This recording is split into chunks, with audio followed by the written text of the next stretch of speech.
हो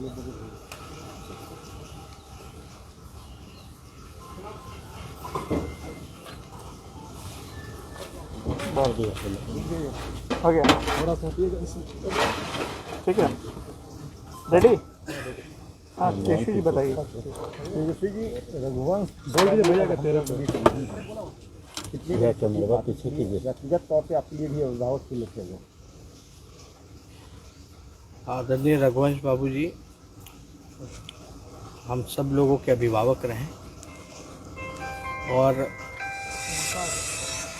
पार्टी के एक मजबूत स्तंभ, एक प्रखर समाजवादी नेता, गरीबों की आवाज़ और ख़ास तौर पे हमारे पिता से जो संबंध रहे, उनके पिता के नहीं रहने के बाद जो मार्गदर्शन, जो गाइडलाइंस जो उनका रहा, हम कभी अपने आप को अकेला नहीं समझते थे। आज उनके निधन की खबर सुनकर के हम लोग सब लोग जो है मर्माहत हैं, दुखी हैं और कोई शब्द नहीं है जिस शब्द को हम लोग जो है व्याख्या कर सकें।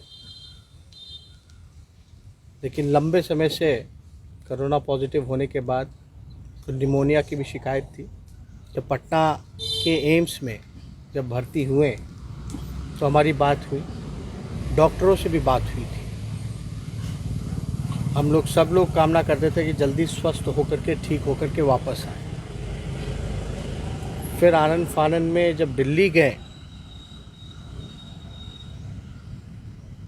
हमारी जब बात हुई, जब वो दिल्ली जिस दिन एम्स में एडमिट हुए उस दिन भी हमारी फ़ोन पे उनसे चर्चा हुई, बात हुई। पूरी बॉडी चेकअप कराने के लिए वो दिल्ली गए थे, टेस्ट रिपोर्ट आना था। और कुछ चंद दिन पहले जो है हम दिल्ली उनसे ख़ास तौर पे मिलने गए थे, दिल्ली के एम्स में, और हमारी मुलाकात भी हुई थी। लगभग 1.5-2 घंटा हमारी उनसे मुलाकात हुई। हर एक बिंदुओं पे उनसे चर्चा की गई और हमने उनसे यही कहा कि आप जल्द स्वस्थ होकर के आप जल्दी वापस आइए। उन्होंने यही कहा कि हम जल्द स्वस्थ होकर के हम आएंगे और बिल्कुल अकेला करके चले गए हम लोगों को। ये हम लोगों को ये उम्मीद ही नहीं थी कि इतनी जल्दी ये खबर आएगी।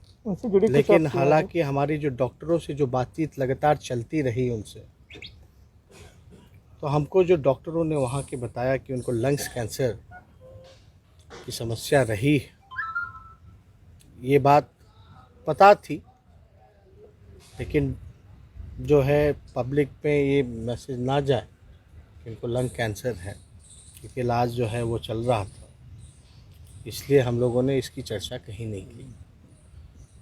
और हमारा कर्तव्य बनता था, फ़र्ज़ बनता था कि उनसे मिले, क्योंकि ऊर्जा का केंद्र रहे वो।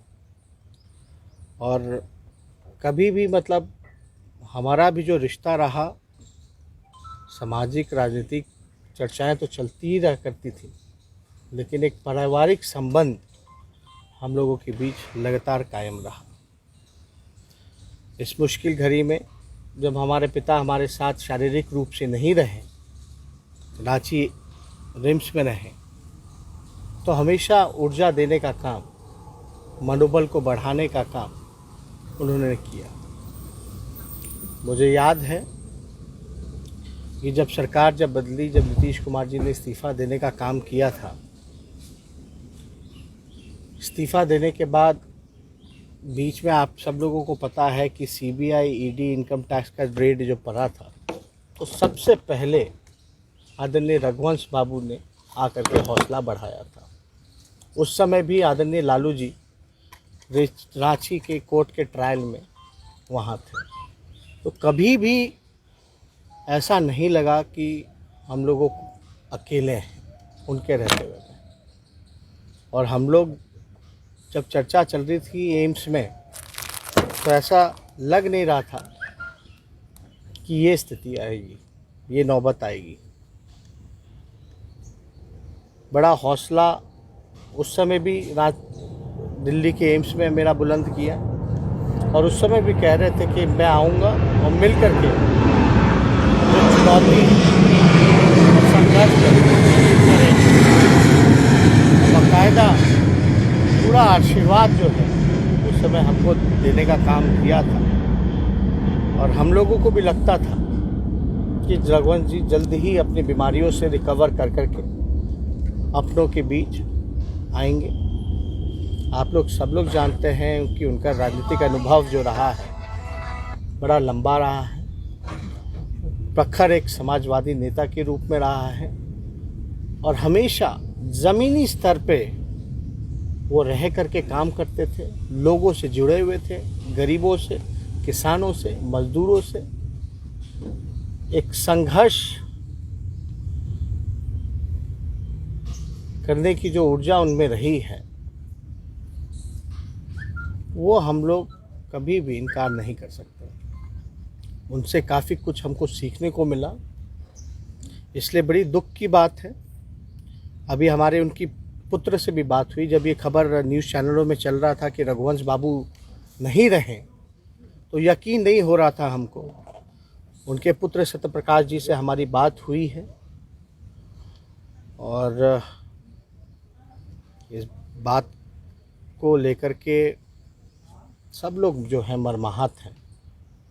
तो इसमें को हम चाहेंगे कि उनकी आत्मा को जो है शांति मिले, और इस दुख की घड़ी में हम उनके परिजनों के साथ मजबूती के साथ खड़े हैं, और जो रघुवंश जी का जो सपना था उसको आगे ले जाने का हम लोग काम करेंगे। बहुत बहुत धन्यवाद।